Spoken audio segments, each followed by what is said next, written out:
नमस्कार दोस्तों, आज हम बात करेंगे टॉपिक के बारे में जिसका नाम है वैकॉम सत्याग्रह या वाईकॉम सत्याग्रह। तो इसमें चर्चा में क्यों है? क्योंकि 2024 में वाईकॉम जो सत्याग्रह थे उसके 100 साल पूरे होने वाले हैं। तो इसके उपलक्ष्य में क्या हुआ है कि केरल और तमिलनाडु के जो मुख्यमंत्रियों ने संयुक्त रूप से इसके शताब्दी समारोह का उद्घाटन कर दिया है। तो वाईकॉम सत्याग्रह की अब देख लेते हैं पृष्ठभूमि। त्रावणकोर में सबसे कुछ कठोर था, परिष्कृत और निर्दयी सामाजिक मानक और रीति रिवाज थे जो सामंती थे, सैन्यवादी थे और क्रूर सरकार की रियासत थी। वहाँ पर टॉपिक ये था कि निचली जातियों को अपवित्र माना जाता था और उन्हें उच्च जातियों से दूर रखने के लिए विभिन्न नियम बनाए गए थे। जैसे कि कौन कौन सी नीची जाति थी? एजावा और पुलाय। इनमें क्या था, इनको केवल मंदिर में प्रवेश पर ही नहीं थी इनको मंदिरों में घुसने से रोका जाए, बल्कि मंदिरों के जो आसपास की सड़कें थी उन पर चलने से भी इन पर प्रतिबंध लगा दिया गया था। फिर इसमें नेतागणों का क्या योगदान है? 1923 में माधवन ने अखिल भारतीय कांग्रेस समिति की काकीनाडा की बैठक हुई तो उसमें एक प्रस्ताव प्रस्तुत किया। इसके बाद जनवरी 1924 में केरल प्रदेश कांग्रेस समिति द्वारा गठित कांग्रेस अस्पष्टता समिति ने इसे आगे भी बढ़ाया। फिर इसमें लीडर कौन कौन थे? माधवन, केपी केशव मेनन, जो कि केरल प्रदेश कांग्रेस समिति के तत्कालीन सचिव थे, और कांग्रेस नेता शिक्षाविद के केलप्पन को वाईकोम सत्याग्रह का अग्रदूत माना जाता है। और के केलप्पन को क्या कहा था? केरल के गांधी के नाम से। तो इसमें तीन थे, माधवन, केपी केशव मेनन और के लप्पन। सत्याग्रह के अग्रणी कारक क्या रहे कि ईस्ट इंडिया कंपनी ने से समर्थित थी कुछ ईसाई मिशनरियाँ, तो उन्होंने अपनी पहुंच का विस्तार किया। तो और दमनकारी व्यवस्था के चंगुल से बचाने के लिए बचने के लिए कई निम्न जातियों ने क्या करा था? ईसाई धर्म अपना लिया। महाराज अय्यम थिरुनाल ने कई प्रगतिशील सुधार भी किए। इसमें उन्होंने क्या करा था कि प्राथमिक शिक्षा मुफ्त कर दी और एक आधुनिक शिक्षा प्रणाली की शुरुआत भी की, जिसमें कि यह शिक्षा निम्न जातियों के लिए भी उपलब्ध थी। सत्याग्रह की कब शुरुआत हुई थी? ये हुई थी 30 मार्च 1924 को। तो सत्याग्रही ने वर्जित सार्वजनिक सड़कों पर जुलूस निकाला। वर्जित मतलब जहाँ पर उन्हें प्रवेश की मनाही थी। कौन कौन से एरिया? मंदिर और उसके आसपास के एरिया।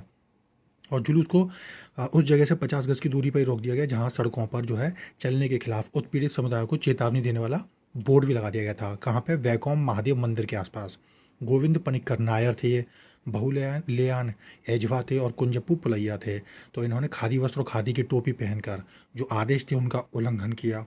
पुलिस के रोकने पर तीनों लोग विरोध में सड़क पर ही बैठ गए, जिनको बाद में गिरफ्तार कर लिया गया। इसके बाद प्रतिदिन 3 अलग अलग समुदाय के 3 स्वयंसेवकों को निषिद्ध सड़कों पर चलने के लिए भेजा गया। यानी क्या करते थे? 3 अलग अलग जातियों के लोग जाते थे, जिसमें एजवा और पलैया नीची जाति के थे। फिर इस प्रकार क्या हुआ कि एक सप्ताह के भीतर आंदोलन के सभी नेताओं को गिरफ्तार कर लिया गया।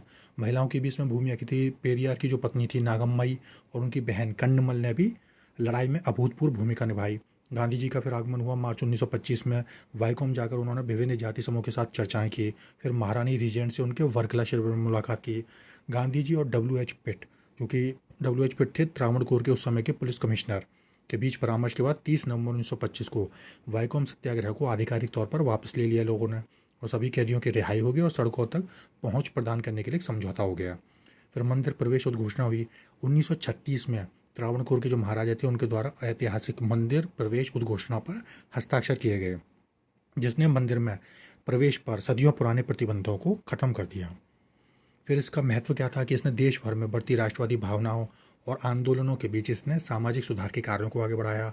और यह त्रावणकोर में क्या था? गांधीवादी अहिंसक विरोध का अपना पहला आंदोलन था। सामाजिक दबाव, पुलिस कार्रवाई और यहाँ तक कि 1924 में प्राकृतिक आपदा के दौरान भी जो आंदोलनकारी वो टस से मस नहीं, और 600 से अधिक दिनों तक यह आंदोलन बिना रुके चलता ही रहा। वाईकोम सत्याग्रह के दौरान जातिगत बंधन टूट गए, जो कि अभूतपूर्व कार्य था। निष्कर्ष इससे क्या निकला कि 1917 तक भारतीय राष्ट्रीय कांग्रेस ने सामाजिक सुधार करने से इनकार तो कर दिया, लेकिन गांधी के उदय और निम्न जाति समुदायों और अछूतों की बढ़ती सक्रियता के चलते सामाजिक सुधार जो थे वो जल्दी ही कांग्रेस और गांधी की राजनीति का जो थे वो केंद्र बिंदु बनते चले गए। तो ये था वैकोम सत्याग्रह का महत्व, निष्कर्ष और उसका पूरा टॉपिक। सुनने के लिए आप सभी का धन्यवाद।